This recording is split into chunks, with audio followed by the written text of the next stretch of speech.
Hey there, my name is Joe Polyak, San Francisco Bay Area real estate agent with Rise Homes, and I make videos like this for people like you who might be thinking about buying or selling real estate, or just interested in learning a little bit more about the local real estate market, or just what's going on in the real estate world in general. Selling a home with deferred maintenance. What specific repairs or renovations do you recommend completing before listing the home? So generally speaking, it obviously depends on the condition of the home as to what we recommend as far as renovations go.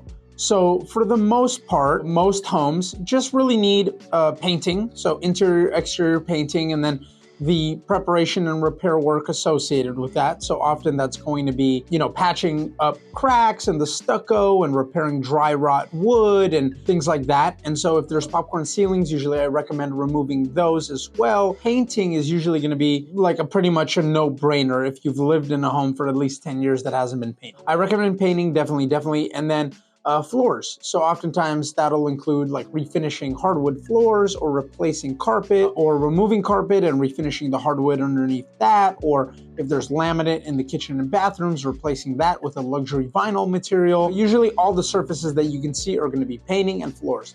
Oftentimes we also recommend like the doorknobs, the hinges, light fixtures, outlet covers, light switches, the outlets themselves, etc., etc. If that's like the old gold stuff, or it's all rusted looking, or it's all yellowed and dirty and damaged on the outlet covers and all those things. So all of these little hardware items and just these little small things, if we're painting, they're already taking all of these things off if they're gonna paint it correctly.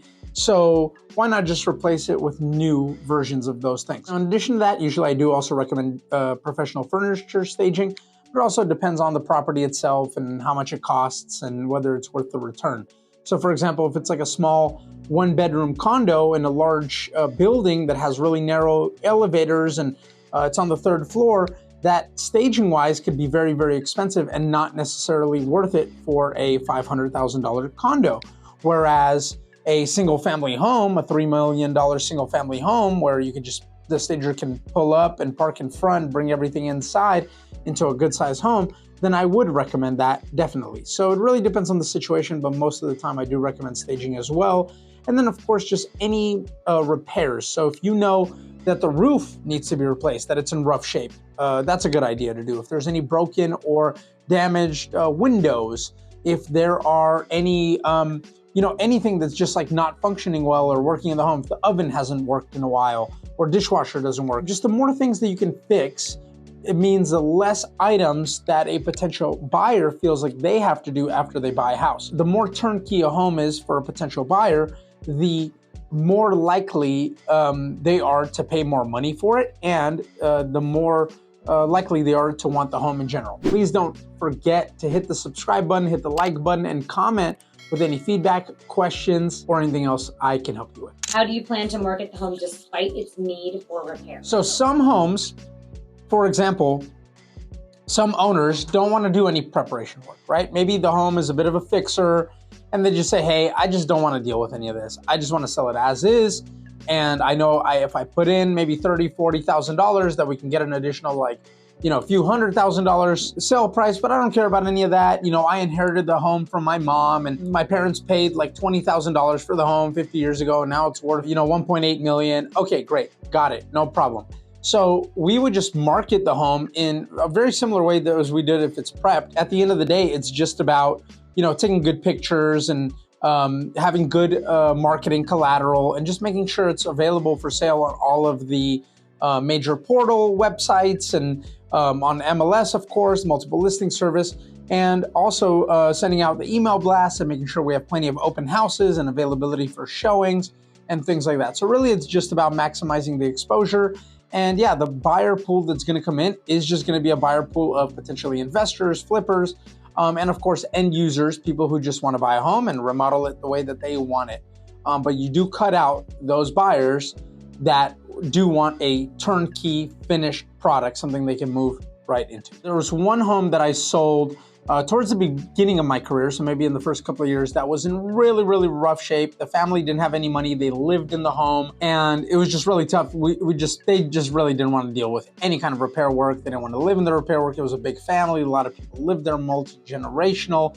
And the home was worth like, almost $2 million as is anyway. It was in a very good school district, high value area. We just had to navigate and figure out ways to show the property during times when they would be able to be out. And we made it happen just by being flexible and doing a great job. The person who ended up buying the property was a flipper, was a local developer builder. How will you address concerns about the home's condition with potential buyers during showings or open houses?